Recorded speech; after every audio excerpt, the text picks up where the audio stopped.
ضیائے شمع جمال محمد است، حیدر بہار باغ خصال محمد است۔ جس سہانی گھڑی چمکا طیبہ کا چاند، اس دل افروز سعد پہ لاکھوں سلام۔ پہلے سجدے پہ روز ازل سے درود، یادگاری امت پہ لاکھوں سلام۔ کہ محمد سے وفا تو نے تو ہم تیرے ہیں، یہ جہاں چیز ہے کیا لوح و قلم تیرے ہیں۔ خیمہ افلاک کا ایستادہ اسی نام سے ہے، نبض ہستی تپش آمادہ اسی نام سے ہے۔ مجھ سا گناہ گار کون اور ان سا شفیع ہے کہاں، پھر وہ تجھی کو بھول جائیں دل یہ تیرا گمان ہے۔ خوف نہ رکھ رضا ذرا، تو ہے عبد مصطفیٰ، تیرے لیے امان ہے، تیرے لیے امان ہے۔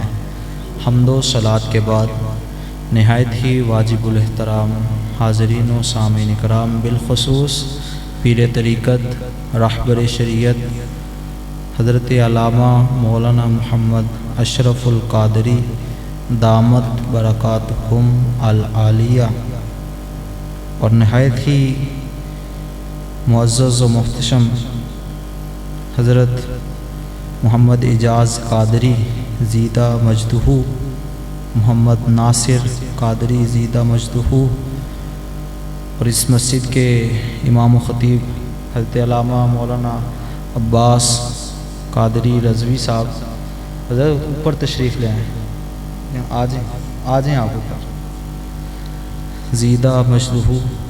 اور نہایت ہی واجب الاحترام حاضرین و سامعین اکرام، جی تو چاہتا ہے کہ آپ میں سے ہر ایک کا نام لے لے کر آپ پر دعاؤں کی جو ہے وہ برسات کروں، لیکن وقت کے دامن میں اتنی وسعت نہیں۔ میرے آقا ان کا نام بھی جانتے ہیں جن کا نام میں نے لے لیا، اور جن کا نام نہیں لے سکا میرے آقا ان کا نام بھی جانتے ہیں۔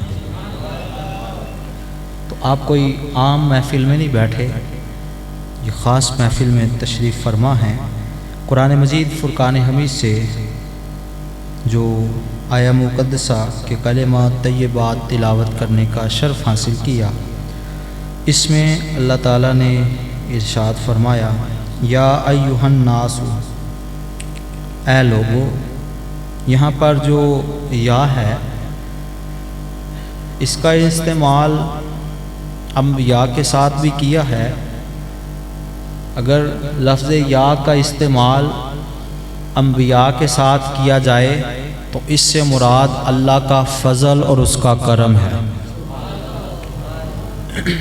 اگر اسی یا سے جو ہے وہ کسی کافر کو خطاب کیا جائے تو اس سے مراد اللہ کا غضب ہے، اللہ کی ناراضگی ہے۔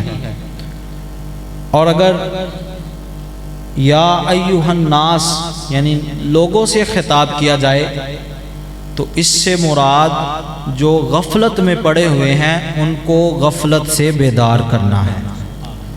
تو اللہ نے یہاں پر تیسری جو بات میں نے بتائی ہے کہ جو غافل ہیں، غفلت میں پڑے ہوئے ہیں، سوئے ہوئے ہیں، ان کو جگانے کے لیے اللہ تعالیٰ نے خطاب کیا۔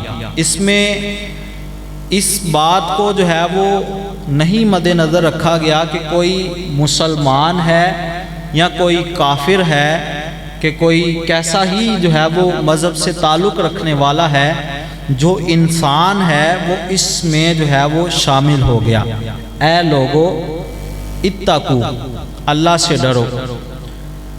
اللہ سے ڈرنے سے مراد کیا ہے کہ اللہ کی ناراضگی سے ڈرو۔ اللہ سے ڈرنے سے مراد یہ نہیں ہے کہ بندہ جو ہے وہ ڈر جائے یوں گچھو مچھو ہو کے کہہ جی میں اللہ سے ڈر گیا۔ اللہ سے ڈرنے سے مراد یہ ہے کہ اللہ کی نافرمانی سے ڈرا جائے۔ اللہ تعالیٰ نے جو احکامات کہے ہیں ان پر عمل کرنے میں جو ہے وہ ڈرا جائے کہ کہیں کوئی رہ نہ جائے۔ کیوں اللہ سے ڈرا جائے؟ ربکم، جو تمہارا رب ہے، اس نے تمہیں پیدا کیا ہے تو اس سے تمہیں ڈرنا چاہیے۔ الذی خلقکم، جس نے تمہیں پیدا کیا ہے، من نفس واحدہ، ایک جان سے۔ حضرت آدم علیہ السلام کو اللہ تعالیٰ نے اپنے دست قدرت سے جو ہے وہ تخلیق فرمایا۔ حضرت آدم علیہ السلام بے چینی کا شکار تھے، دل نہیں لگ رہا تھا، تو اللہ تعالیٰ نے آپ کی جو ہے وہ بائیں پسلی سے جو ہے حضرت حوا علیہ السلام کو پیدا کر دیا۔ یعنی عورت کی پیدائش ہمیں پتہ چل گئی کہ آدم علیہ السلام کی بائیں پسلی سے جو ہے وہ پیدائش ہوئی ہے۔ اور جب آپ نیند سے بیدار ہوئے تو آپ نے جو ہے وہ ان کے قریب جانا چاہا، ان کو ہاتھ لگانا چاہا، تو اللہ تعالیٰ کی طرف سے حکم ہوا، اے آدم، ان کو ہاتھ لگانے سے پہلے ان کا مہر ادا کرو۔ حق مہر یعنی شروع سے ہی عورت کو اس کا حق دلوایا اللہ نے۔ ایسا نہیں کیا کہ جو ہے وہ عورت کو بنا دیا گیا اور پھر اس کا حق نہیں رکھا۔ کہا آدم، اگر تم نے ان سے قربت کرنی ہے، ان کے قریب جانا ہے، تو اس کا حق مہر ادا کرو۔ اللہ سے پوچھا، یا اللہ حق مہر کیا ہے؟ تفاسیر کے اندر آتا ہے کہ اللہ نے فرمایا، آدم، تیری بیوی کا جو حق مہر ہے وہ یہ ہے کہ تو 17 مرتبہ میرے محبوب پر درود پڑھ۔ 17 مرتبہ آپ نے درود پڑھا تو آپ جو ہے وہ حضرت حوا علیہ السلام کے قریب ہوئے، اور پھر حضرت حوا علیہ السلام 20 مرتبہ جو ہے وہ حاملہ ہوئی، اور جو ہے ہر بار 2 بچے جو ہے وہ پیدا ہوئے۔ جب آپ کی وفات کا وقت ہوا تو اس وقت 1 لاکھ انسان آباد ہو چکے تھے آپ کی اولاد میں سے، اولاد در اولاد، یعنی 1 لاکھ جو ہے وہ بچے آپ کے اولاد در اولاد جوان ہو چکے تھے، جو اپنے اپنے کاروبار میں مشغول ہو چکے تھے۔ اور پھر یہ زمانہ گزرتا گزرتا حضور علیہ السلام حضرت آدم علیہ السلام سے 6750 سال بعد تشریف لائے ہیں۔ حضرت محمد مصطفیٰ صلی اللہ تعالیٰ علیہ وسلم کی پیدائش، حقیقت میں تو رسول اللہ صلی اللہ علیہ وسلم کو اللہ نے سب سے پہلے پیدا کیا تھا، لیکن آپ کی ظاہری جو دنیا میں تشریف آوری تھی وہ حضرت آدم علیہ السلام سے 6750 سال بعد تشریف آوری ہوئی۔ اور اس سے پہلے عرب کا جو معاشرہ تھا وہ بڑا ہی جو ہے وہ برا معاشرہ تھا، ہر طرح کی برائی ان میں عام تھی، ہر طرح کی جو ہے وہ بیماری میں وہ مبتلا تھے، ہر طرح کے گناہوں میں مبتلا تھے، شراب ان کے اندر عام تھی، زنا ان کے اندر عام تھا، بتوں کی پوجا ان کے اندر عام تھی، اور ہر جو برائی جو ہے وہ گنی جا سکتی ہے اس کو انٹ بنٹ شنٹ کہہ کے میں گزر رہا ہوں، آپ ہر اس برائی کو یہاں پر خالی جگہ میں پر کر سکتے ہیں، عرب کے معاشرے میں پائی جاتی تھی۔ ان میں سے ایک برائی یہ بھی تھی کہ وہ عورت کو اچھا نہیں سمجھتے تھے۔ اگر بیوی کی بات کی جائے تو وہ اپنی بیوی کو جو ہے وہ اتنا جو ہے وہ تشدد کرتے تھے کہ جو ہے وہ الحفیظ الامان، میری زبان وہ الفاظ کہنے کو گوارا نہیں سمجھتے کہ عورت کا پرسان حال کوئی نہیں تھا۔ آپ اندازہ کیجئے ایسے ایسے ان کے طریقہ کار تھے کہ وہ اپنی عورت کو کسی عورت کے ساتھ بدل دیتے تھے زبردستی، یہاں تک کہ اگر کوئی شخص خود خوبصورت نہیں ہوتا تھا تو پھر وہ کیا کرتا، کسی خوبصورت جو ہے وہ مرد کو تلاش کیا جاتا اور پھر اپنی بیوی اس کو دے دی جاتی کہ تو اس سے مقاربت کر تاکہ جو بچہ پیدا ہوگا وہ خوبصورت ہوگا۔ وہ عورت نہ چاہتے ہوئے اس مرد کے ساتھ رہتی، اگر ان کا شوہر مر جاتا تو پھر ان کو جو ہے وہ آگے ترکے میں تقسیم کر دیا جاتا، یہاں تک کہ بیٹا اپنی ماں سے نکاح کر لیتا، یعنی اس کو اپنے جو ہے وہ امور خانہ میں لے آتا، ماں سے جو ہے وہ نکاح جو ہے انہوں نے عام کیا ہوا تھا۔ اس کے علاوہ بہت ساری جو ہے وہ نکاح کی صورتیں انہوں نے خود بخود بنا لی ہوئی تھی. نکاح متع تھا کہ کچھ وقت کے لیے جو ہے وہ نکاح کر لینا اور پھر جو ہے وہ نکاح وقتی طور پر ہوتا تھا، اس کے بعد ختم. پھر جو ہے وہ 10 مرد کے ساتھ ایک عورت رہتی تھی. پھر جب بچہ پیدا ہوتا تھا تو پھر وہ عورت بتاتی تھی کہ یہ بچہ کس کا ہے. یعنی اس طرح کا عجیب ان کا جو ہے وہ حال تھا. آج بھی جو ہے ہندوستان میں اگر کوئی شوہر ان کا مر جائے تو وہ ہندو اس عورت کو اس کی جو ہے وہ لاش کے اوپر جلا دیتے ہیں، یہاں جو ہے اس کو آگ کے اندر سپرد کر دیتے ہیں، یا اس کو جو ہے وہ بالکل گھر کے اندر قید کر دیتے ہیں. عرب کے معاشرے کے اندر بھی جو ہے وہ لوگ ایسا ہی کرتے تھے، اور آج بھی یہ معاشرہ اسی جو ہے وہ رسم و رواج کا شکار ہے. اور پھر اگر بیٹی کی بات کی جائے، آپ بیوی کی بات کر رہا تھا، اگر بیوی کو ایام مخصوصہ آ جاتے تو پھر ایام مخصوصہ میں اس کے ساتھ کھانا پینا حتیٰ کہ اس کے ساتھ بات کرنا بھی پسند نہیں سمجھتے تھے، اور اس کو جو ہے ایک علیحدہ مکان کے اندر بند کر دیا جاتا تھا کہ اس کے ساتھ نہ کھائیں گے نہ پیئیں گے اور نہ ہی اس کے ساتھ بات کریں گے. اگر بیٹی کی بات کی جائے تو بیٹی پیدا ہوتے ہی جو ہے وہ ان کے چہرے کالے ہو جاتے تھے اور جو ہے وہ بیٹیوں کو زندہ درگور کر دیتے تھے، بہنوں کو ان کا حق نہیں دیتے تھے، اور جو ہے وہ ان کا کوئی پرسان حال نہیں تھا. ایسے معاشرے کے اندر اللہ نے اپنا پیارا محبوب بھیج دیا. جتنی بڑی بیماری ہوگی اتنا بڑا نبی تشریف لائے گا. عرب کا معاشرہ سب سے برائیوں میں آگے نکل چکا تھا. اللہ تعالیٰ نے پھر اس عرب کے معاشرے کے اندر اپنا عزتوں والا شانوں والا رسول بھیجا، اور جا کر اس محبوب نے لوگوں کو بتایا کہ ماں کا مقام کیا ہے. ماں کو منڈی میں لے جا کر بیچنا نہیں ہے، ماں تو وہ ہے جس کے قدموں تلے اللہ نے جنت رکھ دی ہے. رسول اللہ صلی اللہ تعالیٰ علیہ وسلم کے پاس ایک شخص آیا اور آ کر کہتا ہے، یا رسول اللہ صلی اللہ تعالیٰ علیہ وسلم بتائیے مجھ پر سب سے زیادہ حق کس کا ہے؟ تو آپ صلی اللہ علیہ وسلم نے ارشاد فرمایا، امو کا، تیری ماں کا. پھر اس نے پوچھا اس کے بعد کس کا؟ پھر آپ نے فرمایا امو کا، تیری ماں کا. پھر اس نے پوچھا اس کے بعد کس کا؟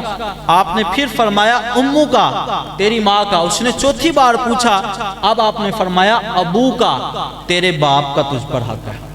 یعنی 3 درجے جو ہے وہ ماں کو جو ہے وہ فضیلت دے دی، اور جو ہے وہ بتا دیا کہ یہ وہ ہستی ہے جس کے قدموں تلے اللہ نے جنت کو رکھ دیا ہے. میرے آقا علیہ الصلوۃ والسلام ارشاد فرماتے ہیں کہ میں نماز شروع کروں اور میری ماں مجھے پکارے محمد، تو میں نماز کو جو ہے وہ چھوڑ دوں، اپنی ماں کی بات جا کے سنوں. پہلے آپ اندازہ کیجئے حضرت ام ایمن رضی اللہ تعالی عنہا رسول اللہ صلی اللہ علیہ وسلم کی جو ہے رضائی ماں ہیں، اور آقا علیہ الصلوۃ والسلام کے پاس جب یہ تشریف لاتی تو آقا علیہ الصلوۃ والسلام ان کے لیے جو ہے وہ اپنی چادر بچھا دیتے. صحابہ بڑے حیران ہوئے کہ یہ بوڑھی عورت کون ہے؟ تو آپ صلی اللہ علیہ وسلم نے فرمایا، تمہیں نہیں پتا یہ میری ماں ہے، یہ میری رضائی ماں ہے. میں اپنی رضائی ماں کا اتنا ادب کر رہا ہوں، اندازہ کرو اگر میری حقیقی ماں ہوتی تو اس کا کتنا ادب ہوتا. تو رسول اللہ صلی اللہ تعالیٰ علیہ وسلم نے ماؤں کو منڈیوں میں بیچنے سے جو ہے وہ بچا لیا. آج کچھ مائیں ایسی ہیں جو اپنی اولاد کو کہتی ہیں، تیری داڑھی رکھن دی ہلے کوئی عمر ہے، تیری نماز پڑھن دی ہلے کوئی عمر ہے، پڑھ لیں گے نمازاں. میلاد اس ماں کو منانا چاہیے جس ماں کو اللہ کے محبوب علیہ الصلوۃ والسلام نے عزتوں والی جگہ عطا فرما دی. دین پر اپنے بچوں کو وہ ماں چلائے جس ماں کو رسول اللہ صلی اللہ علیہ وسلم نے عزتوں والا جو ہے وہ تاج عطا کر دیا. یہاں یہ بات بھی یاد رکھیے کہ 3 مرتبہ جو رسول اللہ صلی اللہ علیہ وسلم نے ماں کا تذکرہ کیا اور باپ کا 1 مرتبہ تذکرہ کیا، وہ 1 مرتبہ جو تذکرہ کرنا ہے ماں کے 3 تذکروں کے برابر ہے۔ یہ نہ کوئی سمجھے کہ باپ کی جو ہے وہ شان و منزلت کم ہے، ماں کی زیادہ ہے، کیونکہ ماں جو ہے وہ خدمت میں اول درجے پر ہے، ماں کا دل نرم ہے، اس لیے جو ہے وہ 3 مرتبہ ماں کا تذکرہ کیا۔ پھر عرب کے معاشرے کے اندر جو ہے وہ بیٹی کو زندہ درگور کر دیا جاتا۔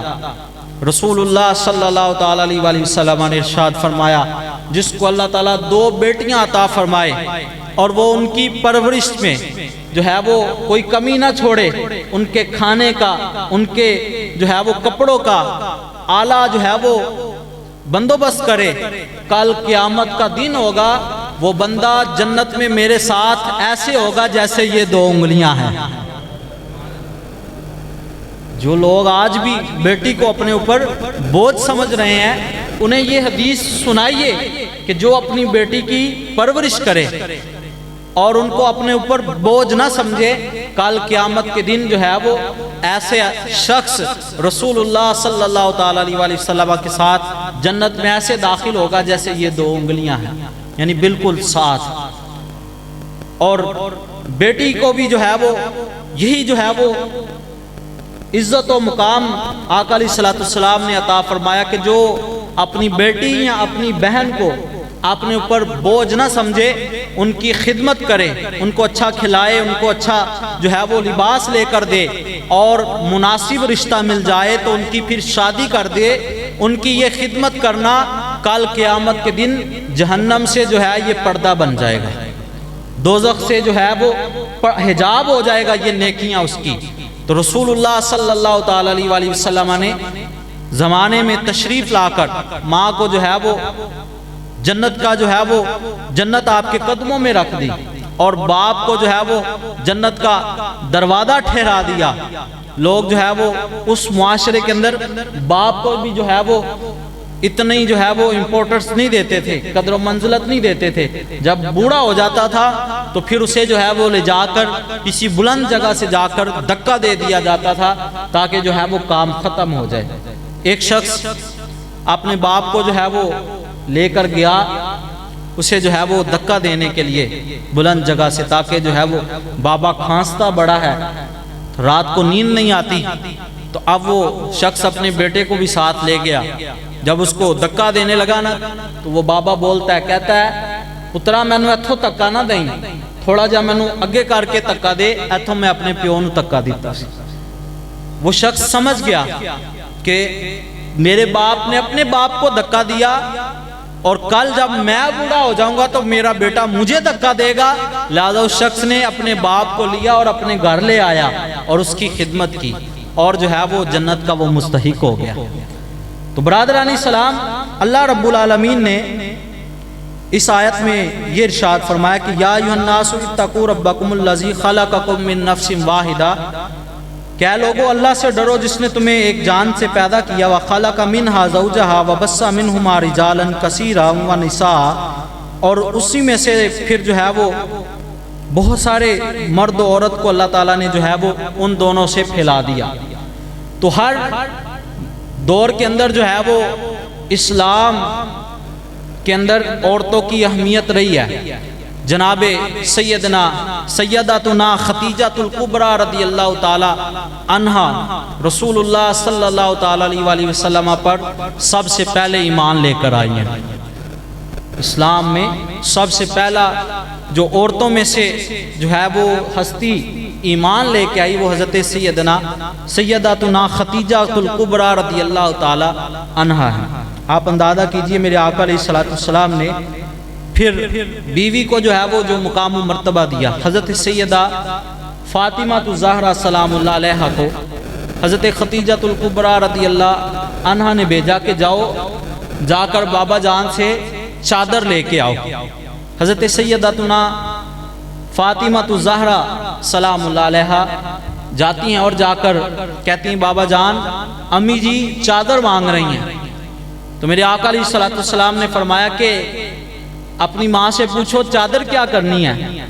تو آپ جاتی ہیں اپنی والدہ کے پاس، اور میرے آقا علیہ الصلوۃ والسلام بھی جو ہے وہ پیچھے پیچھے آ جاتے ہیں، اور رسول اللہ صلی اللہ تعالیٰ علیہ وسلم جب جاتے ہیں تو وہ کہتی ہیں، حضرت خدیجہ الکبریٰ رضی اللہ عنہ عرض کرتی ہیں، یا رسول اللہ صلی اللہ تعالیٰ علیہ وسلم، میں آخری وقت میں جو ہے وہ مجھے پتہ چل گیا ہے کہ اب میں زندہ نہیں رہوں گی، میں یہ چاہتی ہوں کہ آپ کی یہ چادر جو ہے اس میں مجھے کفن دے دیا جائے۔ اللہ اکبر! میرے آقا علیہ الصلوۃ والسلام نے کیا ارشاد فرمایا؟ فرمایا خدیجہ، یہ تو چادر کی بات کر رہی ہے، تو چادر مانگ رہی ہے، اگر تو مجھے جسم کے گوشت کے حصے بھی مجھ سے مانگتی تو میں وہ بھی تجھے دے دیتا۔ اگر یہ احادیث جو ہے وہ پہنچائی ہوتی لوگوں کے سامنے تو آج جو ہے یہ ہماری عدالتیں، ہمارے کورٹس، کچہریاں طلاقوں سے نہ بھرے پڑے ہوتے۔ میں جو ہے وہ اکیڈمی میں پڑھاتا ہوں، میرے کافی سارے اسٹوڈنٹ جو ہے وہ لا کر رہے ہیں، ان سے بات ہوئی تو وہ بتا رہے تھے کہ زیادہ تر 80% جو ہے وہ کیس طلاقوں کے چل رہے ہیں عدالتوں کے اندر۔ اگر جو ہے وہ ان کو سیدہ فاطمہ الزہرا کی سیرت پڑھائی ہوتی بچیوں کو، کبھی وہ طلاق نہ لیتی، کبھی وہ اپنے شوہر کے سامنے جو ہے وہ بلند آواز سے نہ بات کرتی۔ میرے آقا علیہ الصلوۃ والسلام کی جو ہے وہ حیات مبارکہ میں آپ نے جو ہے وہ 11 ازواج مطہرات سے جو ہے وہ شادیاں فرمائی ہیں، اور ہر زوجہ کو آپ صلی اللہ تعالیٰ علیہ وسلم نے ان کے حقوق ادا کیے ہیں۔ آج جو ہے وہ لوگ اس بات کو تو بڑے فخر سے بیان کرتے ہیں، جی اللہ نے قرآن میں کہا ہے کہ فَانْكِحُوا مَا طَابَ لَكُم مِّنَ النِّسَاءِ مَثْنَىٰ وَثُلَاثَ وَرُبَاعَ، کہ اللہ نے کہا ہے کہ اپنی پسندیدہ عورتوں سے جو ہے وہ شادی کرو، 2 سے کرو، 3 سے کرو، 4 سے کرو۔ تو یہ بات تو عورتوں کی انہیں اس آیت کی تو بڑی جو ہے وہ جلدی سمجھ لگتی ہے، لیکن بیٹی کی پیدائش پر ان کا دوہرا معیار کیوں ہے؟ بیٹی کے پیدا ہونے پر وہ اپنے چہروں کو کیوں متغیر کر دیتے ہیں، کیوں جو ہے وہ کالا کر دیتے ہیں؟ اور یہ اللہ تعالیٰ نے حکم نہیں دیا، یہ اللہ نے حکم نہیں دیا۔ آگے اللہ تعالیٰ نے جو ہے وہ یہ بات فرمائی، فَإِنْ خِفْتُمْ، اگر تمہیں خوف ہو، اللہ تعدلوا، اگر تمہیں خوف ہو کہ تم ان میں عدل نہیں کر سکو گے، 4 شادیاں تو کر لو، کر لینا آسان ہے لیکن ان کو نبھانا مشکل ہے۔ چاروں کے جو ہے وہ حقوق ادا برابر کے ادا کرنے پڑیں گے، چاروں کو ایک جیسا مکان لے کے دینا، چاروں کو لباس ایک جیسا لے کے دینا، اور جو ہے ان کو کھانا ایک جیسا مہیا کرنا۔ اگر کوئی کر سکتا ہے تو وہ کر لے 4 شادیاں، اگر نہیں کر سکتا، اگر ایک کے ساتھ جو ہے وہ نیکی کرتا ہے اور دوسری کے ساتھ وہی سلوک نہیں کرتا، کل قیامت کا دن ہوگا اور ان عورتوں کا گرے ہاتھ ہوگا اور اس شخص کا گریبان ہوگا جس نے اپنی عورتوں کے اندر عدل نہیں کیا ہوگا۔ میرے آقا علیہ الصلوۃ والسلام نے ارشاد فرمایا، جو خود کھاؤ وہ اپنی بیویوں کو کھلاؤ، جو خود پہنو ویسا اچھا لباس دستور کے مطابق ان کو بھی لے کے دو۔ یہ نہیں کہ خود تم اچھا کھاؤ اور جو ہے وہ اپنی بیوی کو جو ہے وہ کچھ نہ پوچھو۔ اور پھر عورتوں کو بھی جو ہے وہ اس بات کی طرف خیال کرنے کی ضرورت ہے کہ گھر کے اندر عورت کو رہنا چاہیے۔ اللہ نے فرمایا قرآن میں، وَقَرْنَ فِي بُيُوتِكُنَّ، کہ عورتیں اپنے گھروں میں ٹھہری رہیں۔ آج کی عورت چاہتی ہے کہ میں باہر نکلوں، میں آزاد ہوں، حالانکہ اس کی حقیقی آزادی اس کے گھر کے اندر ہے، لیکن عورتوں کو جو ہے یہ بات سمجھ نہیں آ رہی۔ دیکھیں کیسی ان کی عقل ماری گئی ہے، گھر میں رہ کے اپنے شوہر کی خدمت نہیں کر سکتی، اس کو وہ پابندی سمجھتی ہیں، لیکن جو ہے وہ ایئر ہوسٹس 400 بندوں کو کھانا سرو کرنا، ان کو جو ہے وہ پانی پیش کرنا، اور پھر جو ہے وہ لوگوں کی ہوس کا جو ہے وہ شکار ہوتی ہیں، یہ جو ہے وہ ان کو مشکل نہیں نظر آتی، گھر میں جو ہے وہ رہنا جو ہے انہیں مشکل نظر آتا ہے۔ لہذا عورت کا مطلب ہے پردے کی چیز، اس کو جو ہے وہ اپنا آپ چھپانا چاہیے، یہ گھر میں رہے۔ مرد جو ہے وہ باہر نکل کے کام کرے اور عورت جو ہے وہ گھر میں رہے، گھر کی یہ زینت ہے، یہ دکھاوے کی چیز نہیں ہے۔ اللہ نے قرآن میں فرمایا